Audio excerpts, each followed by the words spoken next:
Fans, welcome back. Part 3 of our men's and women's swimming preview, joined by head coach Brad Thornton. Brad, part 3. You guys go on a training trip every year. Last year the snow kind of jumped into that, but hopefully you guys get back on the road for an awesome trip this year.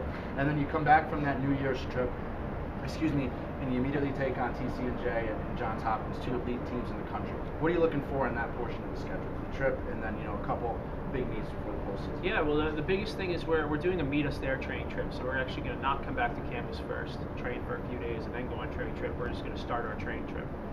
So I think that actually should motivate the swimmers to stay in shape over winter break. We have about a 4-week break between our ECAC championships and training trip, but they need to kind of train on their own and be proactive about it. So I think that'll make a big difference. And I think if we can come back in shape, ready to go, training trip isn't so much to break them down, it's more to build them up and give them confidence, which will help a lot going into TC&J and Johns Hopkins. Like as you mentioned, two nationally ranked teams. Especially last year, I think they were 3rd and 5th in the country. And last year, that TC&J meet at our place was one of the best.